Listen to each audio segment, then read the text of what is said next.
estudiantes de segundo grado de secundaria y público en general a una sesión más de Aprende en Casa 2 en la materia Ciencias Física. Mi nombre es Leslie Mendívil y nos acompaña el maestro Sergio David López Mejía. Bienvenido, maestro. ¿Qué tal? Espero que todas y todos los que nos ven desde casa se encuentren bien y que sigan extremando las medidas de sanidad para que pronto podamos llegar al semáforo verde y así regresar a las aulas. En esta ocasión hablaremos de algunas características de la luz y el por qué es considerada como una onda y como una partícula. El título de esta sesión es ¿La luz es onda o partícula?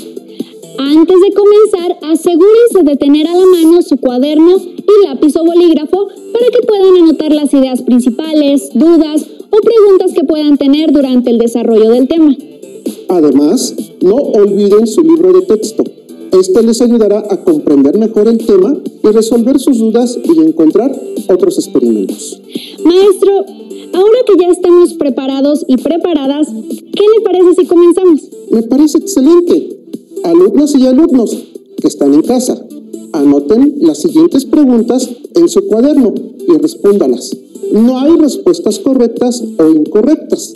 Las preguntas son: ¿qué es la luz? ¿Cómo interacciona con la materia? Leslie, ¿te has preguntado alguna vez qué es la luz? Sí, claro, pero creo que es una pregunta muy complicada de responder.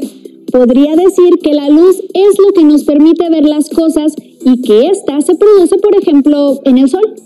Muy bien, Leslie. Esa es una muy buena respuesta.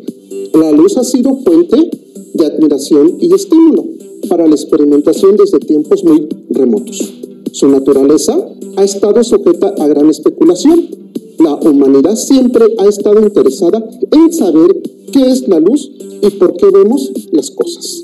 La evidencia más antigua que se conoce sobre la utilización de la luz data del momento cuando nuestros antepasados aprendieron a manipular el fuego, que les permitía cocinar sus alimentos, proporcionarles calor e iluminarlos. En la antigüedad solo se veía a la luz como lo opuesto a la oscuridad. Se han encontrado espejos metálicos de bronce y cobre en estudios arqueológicos en Egipto, que datan en el año 2900 antes de nuestra era. Estos indican que esas antiguas civilizaciones ya manipulaban la luz. Fueron los griegos quienes se dieron cuenta que existía una relación entre la fuente de luz, los objetos y nuestros ojos. Empédocles teorizaba que la luz era un flujo que provenía de los ojos del observador y que éste tocaba los objetos muy parecidos al sentido del tacto. Pitágoras de Samos y Leucipo consideraban que la luz era algo que emanaba de los cuerpos luminosos en todas direcciones. Este flujo de luz rebotaba en los objetos y al llegar a los ojos producía la sensación de visión. Incluso Platón propuso que la imagen que percibíamos era producto de la interacción de algo que salía de los ojos, de la fuente luminosa y del objeto que se observaba. Pero en lo que todos coincidían era que la luz estaba formada por partículas que se movían en trayectorias rectas a gran velocidad. Tienes mucha razón, Leslie. Esa hipótesis fue retomada por Isaac Newton. En el siguiente material audiovisual podremos observar algunas características de su teoría y de otras que se formularon. A lo largo de la historia, los científicos han buscado entender la naturaleza de la luz. Newton, por ejemplo, propuso que la luz estaba formada por partículas microscópicas que viajaban en línea recta. Por otra parte, Christian Huygens pensó que la luz era una onda transversal. Maxwell descubrió la naturaleza de estas ondas. Se trataba de ondas electromagnéticas. En 1905, Einstein determinó que la luz se comportaba como corpúsculo en ciertas situaciones y como onda en otras. Posteriormente, a este corpúsculo se le llamó fotón. Tanto Newton como Huygens tenían razón. La luz es una onda que se puede comportar también como partícula.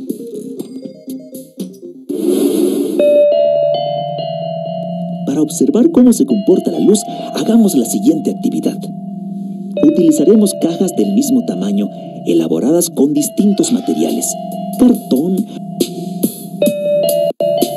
mica, papel albanene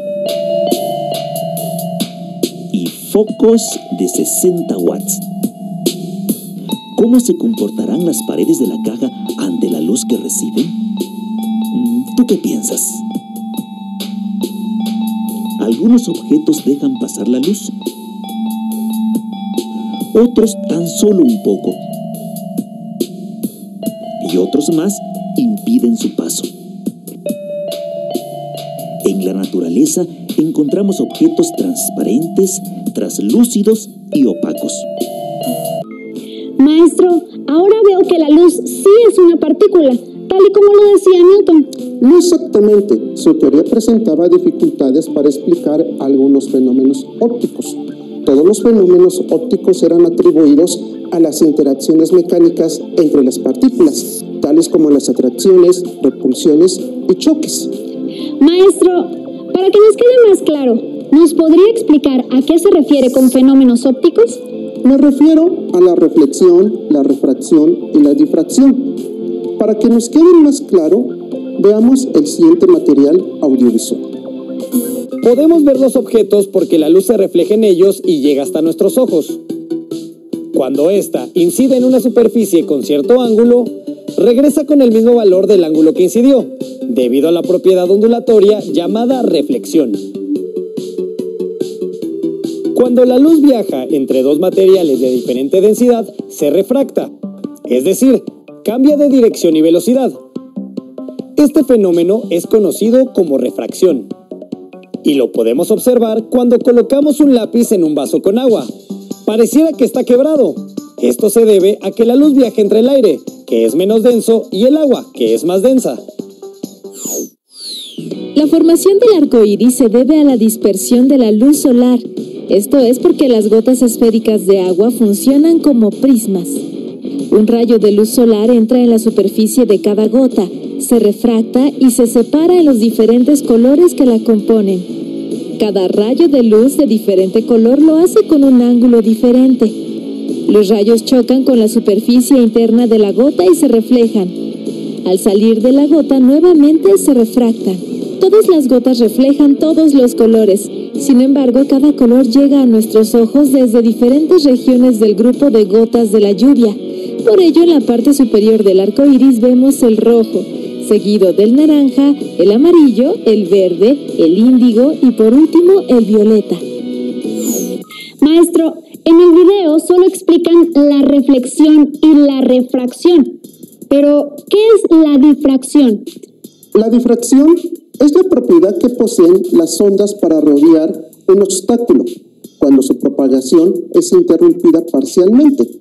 Por ejemplo, supongamos que estamos afuera de un cuarto, justo al lado de una puerta abierta, y que hay una persona que nos está hablando desde dentro de la habitación. Si no fuera por la difracción, las ondas de sonido que emite la persona que está adentro no llegaría a nosotros. Lo que ocurre es que las ondas rodean el obstáculo y siguen su propagación. Entonces, como Newton decía que las partículas de luz se mueven en línea recta, no podía tener difracción. Así es. Para poder sortear estas dificultades, Newton agregó interacciones entre sus partículas y el supuesto medio de propagación de la luz, y también con los materiales con los que interactuaban. Algo que explicaba Newton de manera más o menos satisfactoria era por qué ocurría la separación de colores cuando la luz atravesaba un prisma. Decía que las partículas de cada color eran de diferente tamaño y al pasar por el prisma se separaban. Maestro, pero me imagino que el prestigio que Newton tenía abonó a que sus ideas fueran aceptadas. Así es, Leslie. La fama de Newton provocó que su teoría sobre la naturaleza de la luz se considerara como verdadera, a pesar de las fallas que tenía. Afortunadamente, la ciencia no es un concurso de popularidad. Tienes mucha razón. Todos esos fenómenos tan confusos y rebuscados en la teoría corpuscular de Newton eran explicados de forma más sencilla en la teoría de Huygens, ya que estaba basada en ondas y utilizando esa premisa no tenían que buscarse tantas interacciones extras. Maestro, recuerdo que Huygens creía que la luz emitida por una fuente luminosa estaba formada por ondas, como las que aparecen cuando dejamos caer un objeto en un recipiente con agua. Así es. Huygens pensaba que la luz se propagaba por medio de ondas mecánicas emitidas por una fuente de luz. Como eran ondas mecánicas, necesitaban de un medio material por el cual propagarse, pero no lo podíamos tocar ni ver, y además debía llenarlo todo. A este medio se le llamó éter. Otro científico que apoyaba la teoría ondulatoria era Robert Hooke. De hecho, sus trabajos fueron la base sobre la que Huygens construyó su teoría. Sin embargo, a la muerte de Hooke, las ideas de Huygens quedaron en el olvido. Pero eso fue hasta principios del siglo XIX cuando se observó el fenómeno de interferencia en la luz. Este es un fenómeno característico del movimiento ondulatorio, y el hecho de observarlo con haces luminosos era una evidencia favorable para el modelo ondulatorio. Creo que nunca había escuchado ese término. ¿Cómo ocurre la interferencia entre ondas, maestro? Cuando dos ondas se encuentran, interactúan entre sí. Pueden sumarse o restarse. Si dejamos caer dos piedras en un recipiente grande con agua, observaremos que las ondas que provoca cada piedra interactuarán entre ellas. Se crearán patrones donde en algunas zonas las ondas se eliminan y en otras no, llamados patrones de interferencia. Entonces, ¿es posible observar ese fenómeno con la luz? Así es. Esto se puede observar en el experimento de la doble rendija. En la teoría corpuscular, si las partículas que emanan de una fuente de luz pasan a través de dos huecos, formarán un patrón de iluminación de dos líneas. Pues claro, porque es la luz que pasa por esas rendijas. Entonces, si proyectamos la luz sobre alguna pantalla, deberíamos ver dos líneas iluminadas. Sin embargo, en 1801, el médico y físico Thomas Young realizó el experimento de la doble rendija con un haz de luz, y lo que observó no fueron dos líneas iluminadas. Lo que pudo ver fue un patrón de líneas iluminadas y oscuras, como el que se muestra en la imagen. ¿Y ese patrón es el resultado de la interferencia de la luz? ¿En verdad que no tiene nada que ver con lo que se esperaría según la teoría corpuscular? Así es. Ese patrón de líneas iluminadas y oscuras solo se podría lograr si la luz fuera una onda. En 1862 sucedió un acontecimiento importante que terminó con la disputa de más de 150 años entre los dos modelos. El físico francés Léon Foncal logró medir la velocidad de la luz en el aire y en el agua, comprobando que la luz viajaba a menor velocidad en el agua. Esto contradecía la teoría de Newton acerca de la naturaleza de la luz, y sus ideas tuvieron que ser rechazadas definitivamente, ya que contradecía los resultados experimentales. En 1864, el físico escocés James Clerk Maxwell explicó que los fenómenos eléctricos están relacionados con los fenómenos magnéticos.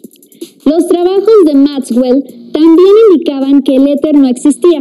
Esto fue demostrado experimentalmente en 1887 por Albert Michelson y Edward Morley. A partir de ese hecho se acepta la idea de que las ondas electromagnéticas, como la luz, se propagan sin necesidad de un medio y por lo tanto también lo hacen en el vacío. A pesar de que las ecuaciones de Maxwell integraban de forma extremadamente elegante los fenómenos ondulatorios electromagnéticos, había por ahí unos cabos sueltos. El primero era el efecto fotoeléctrico.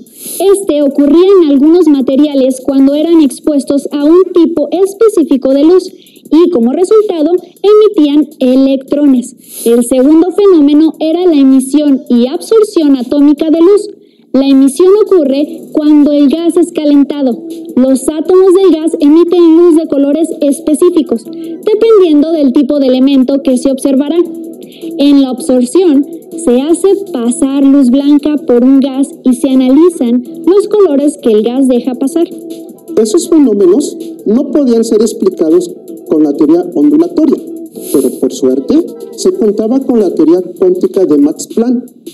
Grosso modo indicaba que los electrones podían moverse entre los niveles de energía atómicos si recibían o emitían una cantidad determinada de energía a la cual le llamaban cuanto. Es decir, si un electrón recibía un cuanto de energía, podía subir de nivel. Y si bajaba de nivel, era porque emitía un cuanto de energía. Con la ayuda de las ideas de Planck, Albert Einstein explicó el efecto fotoeléctrico. El cuanto de luz recibió el nombre de fotón, y estos eran partículas. Además, utilizando los fotones, se pudieron explicar también los fenómenos de emisión y absorción. Entonces se adoptó la idea de que la luz se comportaba como onda electromagnética en los fenómenos de propagación, interferencia, refracción y difracción, pero se comportaba como partícula cuando interactuaba con la materia. Maestro, ¿en dónde podemos ver el fenómeno de la luz como onda o como partícula? Déjame pensar. En una cámara fotográfica podemos ver este fenómeno. Primero, la luz entra por la lente de la cámara. Esta luz se refracta al pasar por el sistema de lentes que tiene la cámara y converge para enfocarse en la película fotográfica, si es una cámara antigua, o en receptores fotosensibles cuando son cámaras digitales. Entonces, como la luz pasa por un sistema de lentes y sufre refracciones y reflexiones, en esa parte se comporta como onda. Así es. En las cámaras que utilizan rollo fotográfico, la película consiste de una emulsión de granos de halogénuro de plata cristalino que absorben la energía de cada fotón que llega. Esta energía activa los cristales de todo el grano y con el revelador se completa el proceso fotoquímico, produciendo así nuestra foto favorita. Mientras que en las cámaras digitales los fotorreceptores detectan la energía de los fotones y producen una corriente eléctrica que es interpretada como un color por el programa que construye la imagen en la pantalla de nuestro dispositivo. Cada fotorreceptor será un píxel en nuestra imagen. Y en estas interacciones la luz se comporta como partícula. ¡Vaya! ¡Qué interesante! De ese mismo modo funcionan nuestros ojos. Claro, la luz entra en forma de onda por nuestro cristalino y se refracta, ya que el cristalino hace la función de una lente y la luz, ya como partícula, interacciona con las células receptoras que se encuentran en nuestra retina. Esas células mandan impulsos eléctricos a través del nervio óptico al cerebro y este último lo interpreta como una imagen. Vaya, fue largo el camino que recorrimos, pero ya podemos contestar la primera pregunta que hicimos al inicio. ¿Qué es la luz? Ya sabemos que la luz es una onda y una partícula. Exacto. También hablamos un poco de cómo interactúa con la materia, intercambiando fotones con los átomos. Esa interacción es también responsable de los colores que podemos observar. Para saber más, veamos el siguiente material audiovisual. La luz permite a los seres humanos ver todos los objetos que nos rodean. Estos absorben la luz de ciertos colores y reflejan la de otros. ¿Crees que esta taza es de color rojo? ¿O refleja el color rojo? Algunos materiales, como este papel, dejan pasar fácilmente la luz. Sin embargo, solo pasa la luz del mismo color del papel y al mismo tiempo impide que la luz de otros colores lo atraviese. Entonces, ¿podrías con esta experiencia saber de qué color es la luz? Intenta pasar un rayo de luz a través de un prisma y comprueba si la luz es blanca o no.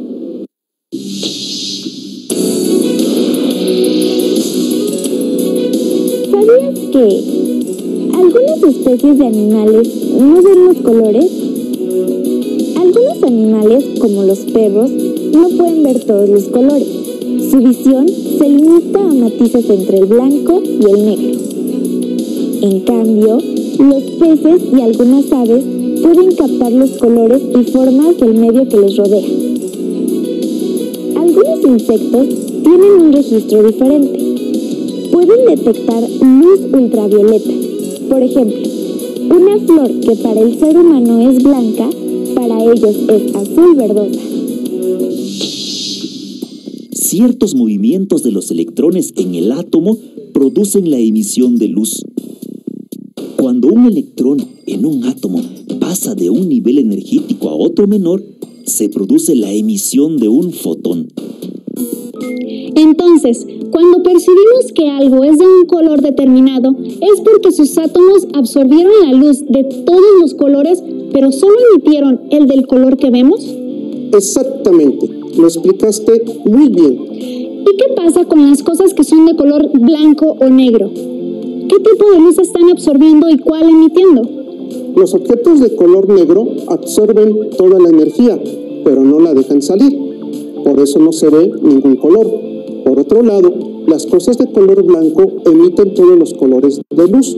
Para observar ese comportamiento, vamos a ver el siguiente video. A continuación, se dará la siguiente demostración para ver cómo es el comportamiento de la luz como una onda. Para esto se necesitará el siguiente material. Globos de diferentes colores. Una lupa. Un marcador permanente de color negro y una fuente natural que en este caso será nuestro sol. A continuación procederemos a inflar los globos. Una vez inflados los globos, vamos a empezar con el globo negro y nos vamos a colocar en una posición en que los rayos del sol incidan sobre la lupa y el globo. Veamos qué sucede.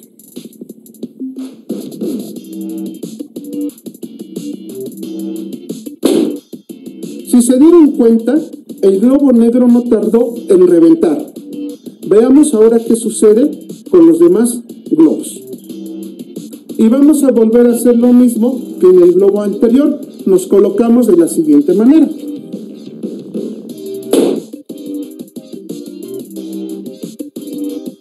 Continuamos con el siguiente globo.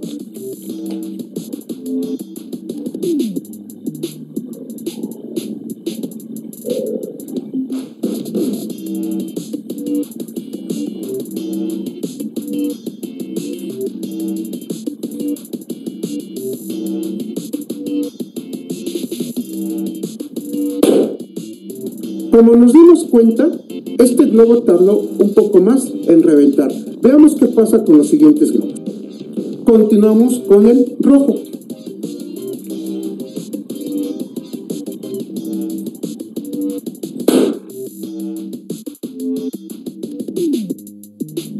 Y por último, con el globo blanco. Veamos qué pasa.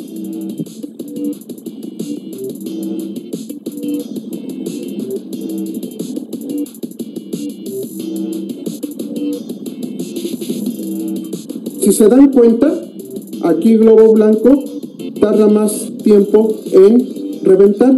¿A qué se debe esto? A que el globo está hecho de otro material diferente a los demás globos.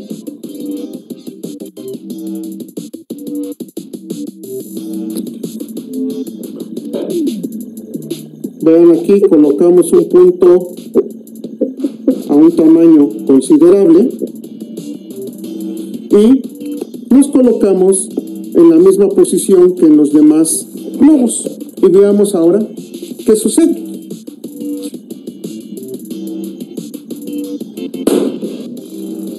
Como se dieron cuenta, el globo blanco reventó cuando se le colocó un punto negro. Esto fue debido a que los colores oscuros absorben más los rayos solares que los colores claros. Con esto queda demostrado que la luz viaja en forma de onda. Ahora pregúntale a tu maestra o maestro por qué se nos dificulta visualizarlo en forma de partícula. Gracias. Maestro, estuvo muy interesante el experimento. Además, es muy fácil de reproducir en casa. Con esto concluimos la sesión de hoy. Alumnas y alumnos, revisen las respuestas que escribieron a las preguntas que hicieron al inicio. Estas fueron: ¿qué es la luz? ¿Cómo interacciona con la materia? Si es necesario, corrijan o amplíen lo que habían escrito. También les invitamos a que realicen un mapa mental del fenómeno de la luz, en donde mencionen cuándo actúa como onda y cuándo como partícula. Recuerden que pueden construir un mapa mental con dibujos del tema acompañados de algunas ideas breves.